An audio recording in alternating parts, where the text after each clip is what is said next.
interesting conversation as we were preparing to come out here. And our segment for the next 30 minutes is Media, Entertainment, and Gaming. My name is Adaora Udoji. I'm a huge believer in this AR, VR, emerging tech universe. I work both on the business side, and I just actually wrote and directed a 10-minute VR experience for Google that was launched last night. Daydream Impact, Google Harmony Labs, as well as the Nantucket Screenwriters Colony. So we are going to talk both about the business and about the making of it. I have an extraordinary panel sitting next to me, and I'm going to ask them to introduce themselves, tell us what they do, and to explain to us what their perspective is on what VR is about today, right now. Yasmin, take it away. Okay, hi everybody. My name is Yasmin Elayat, and I'm a co-founder and creative director at a studio called Scatter here in Brooklyn. And Scatter is an immersive media studio. We do what we call our genre of VR, or our take is called volumetric filmmaking, where we essentially combine the power and flexibility of game engines with the craft and sensibility of filmmaking. So essentially, we build tools that leverage cameras and depth sensors where you can capture people volumetrically. Most of our work is in documentary and nonfiction. Our most recent project was 0 Days, which is a documentary on cyber warfare that's out on Oculus. And what do I think about VR? I mean, for me, as I said, we call ourselves an immersive media studio, so I think it's all part of the same space. And for us, we think of it as a space to invite an audience in. Obviously, we're storytellers, and it's a place to create participatory experiences with audiences where you invite them in and give them a space and a world to interact with and weave a narrative. That's my take. I'm going to talk about volume. No, I'm sorry, we'll talk backstage. Well, my name is Chris Hercik. I'm the Chief Creative Officer of the Foundry at Time Inc. So the Foundry, for many of you who don't know, is our in-house creative agency. It's a team of content creators that's about 150 people strong that are working across platform. The nice thing about AR and VR, what we're talking about here, is that we relaunched a brand called Life. Life is our VR engine at Time Inc. And I was part of that launch and part of the relaunch of a immersive brand. And why is that? Because it ties into what the power of VR is, really, right? Henry Luce wrote back in 1936 the original prospectus for Life, and it was to see the world, to go places nobody could see, to see shadows on the moons, the darkest spots of the jungles. He made this prospectus, but only now do we have the technology to really realize his dream or his vision for what it was. So being a part of that, I truly think VR is the most immersive storytelling medium. I've seen the reactions that people get. I've seen tears. I've seen people smiling. I literally see people fall over when there's a flat floor. So when you can bring someone that level of an experience, that medium has to stay around. It will evolve, it will change, it'll take multiple forms, it'll be, yes, it will be volumetric, but it means, we were talking backstage, like what does VR mean? Because some people will just say it's 360, some will say it's room scale, some will say, various answers to that, but I will say from a whole, I am a believer in the platform. And I think you're right. It is very much in its infancy, and just looking forward to continuing it. So. Roger. Just born. I think that's what we said. Where are we on the life of VR, right? So, I think saying that VR has been born essentially, right? So it's not like, we're not far down. This is brand new. This is like our caveman era VR essentially. But, so after the 30-year gestation period. After the 30-year gestation period. As you noted, yes, yeah, 30 years to get to this birth. We've been working on this technology as a civilization for a while, and now we've been born, right? So here we are. Anyway, I'm Roger Kenny. I'm the design tech lead for VR and AR at the Dow Jones Innovation Lab, which is part of Dow Jones. We are part of, Wall Street Journal is a subsidiary of Dow Jones. So I worked for Wall Street Journal for a very long time. I did Wall Street Journal's first virtual reality piece, which was way back in Google Cardboard days, or just like, you know, eighth trimester, essentially. What's it called?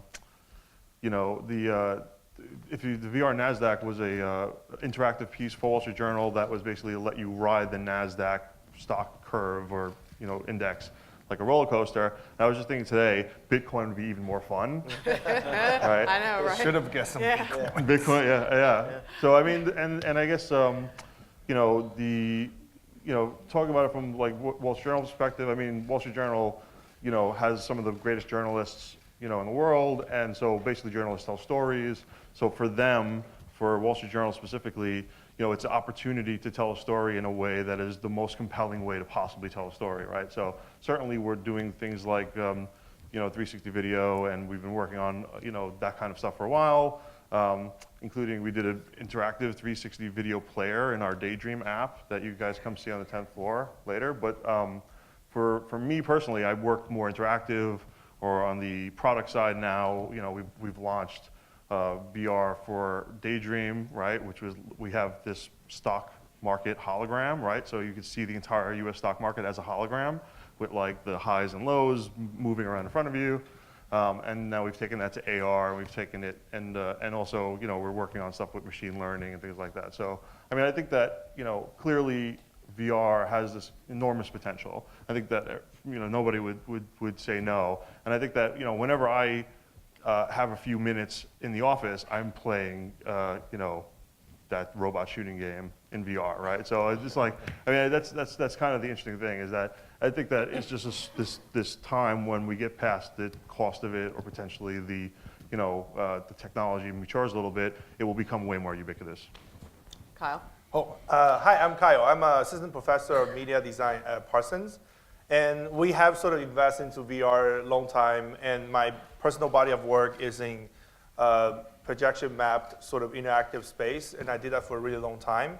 So when VR came out, it's a natural transition. Okay, so there's a slightly more immersive space that we can tap into and play with. Over the years, I think Parsons sort of make it really clear that content area is really what we're focused on as a school, because our students already learn storytelling, already learn media design.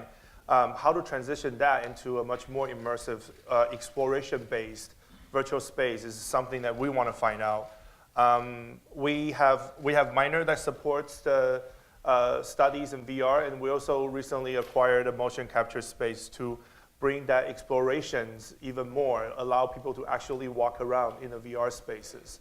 And I think for me, there's a lot of talk about is VR dead or not, but I think this is really based on your standard of what the success of a media is. I think if you're talking about having VR replacing TV, then I think VR is a huge failure. But if you're talking about VR as a way to offer an alternative way of viewing media, and I think VR is a huge success. And with a lot of things that Roger was talking about, we're also looking into machine learning, AI.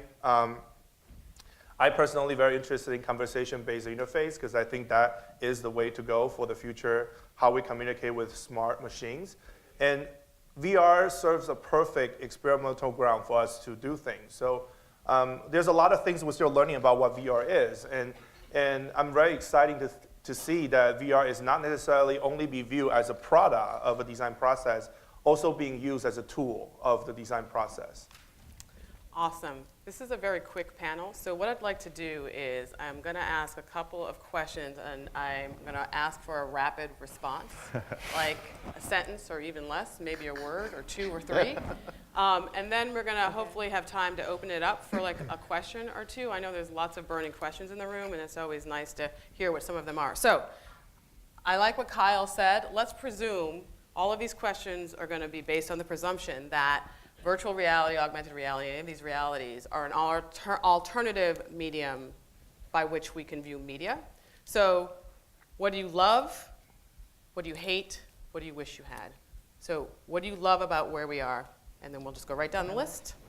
What I love is that I can continuously be surprised and learn new things from other creators, and I think that's kind of rare with the other types of mediums.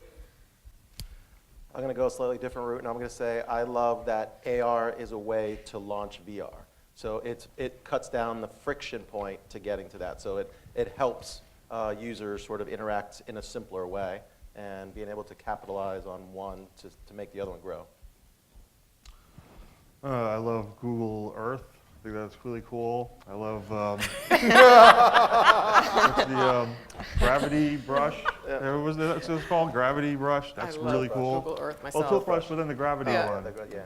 It was really cool. I think they're really interesting. I mean, I'm interested to see, that kind of stuff. How the experiences grow and change, right?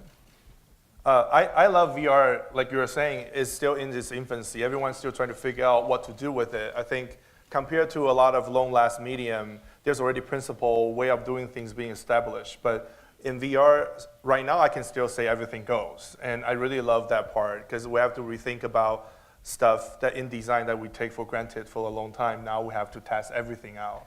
And I love that part of it. I actually hate that part of it myself, because there are many of us who have these wild imaginations, and then trying to make these things actually happen is a completely different story. But I digress. What don't you like? What do you think the big challenges are we're facing, particularly in media, entertainment, and in gaming, in realizing where we can go next? So Kyle, I'll start with you this time and come back around. So my biggest concern or problem with the situation is the separation of technologies and content design. And if you work with if you go back in time 30 years ago, and you look at how Nintendo NES or Atari 2600 was built, the software designer and hardware designer actually work really close together. And they complement each other. I want to put this pixel here, and let's put another maybe a RAM here to make that happen. There's a lot of conversation like that. But I think in New York, because we spend a lot of efforts on imagine how can we tell story better in a VR space, there's very little conversation like this in terms of how hardware companies and software design can work with each other. Because if you just let technology evolve alone, they will try to achieve and become a technology that will do everything. But from a design point of view, we don't need everything. We just need them to do what we wanted to do best. Okay, what are we thinking? That's very interesting. I think I will just answer for me anyway, but I think that, I think that I'm just excited to see this technology improve, essentially. Yeah. I mean, that's the biggest barrier, I think, that, people always ask me, do I have to put this thing on my face? Do I have to, so I think that, I'm very bullish. I'm very excited. Anytime you get somebody in the experience, they're clearly excited. It's just a matter of that becoming cheaper, smaller, lighter, better lenses, better resolution, faster, et cetera. Right? You're shaking your head, Chris. You think that's true? Well, that's why I was going to go down the road. My concerns is with the consumer. Like, I love talking in a room where we're in it, we understand it, we live and breathe it every day. But when you take a step back and go back to the average consumer, who is, if we're in the infancy, they're preconception, sort of, we have to be able to sort of translate all of this technology into something that's very simple, very engaging, and very simple to access. And it's a medium right now that's not that. Yasmin? Well, I agree with everything everyone said, and I'll talk about maybe on the creation side. For what I hate right now is it's very expensive and very hard to make these pieces. I'm sure anyone here who's a creator agrees. And from our perspective, I mean, we also build tools, I should mention, and we are trying. Spectacular tools. Depth kit. Yes, depth kit. Thank you. Depth kit.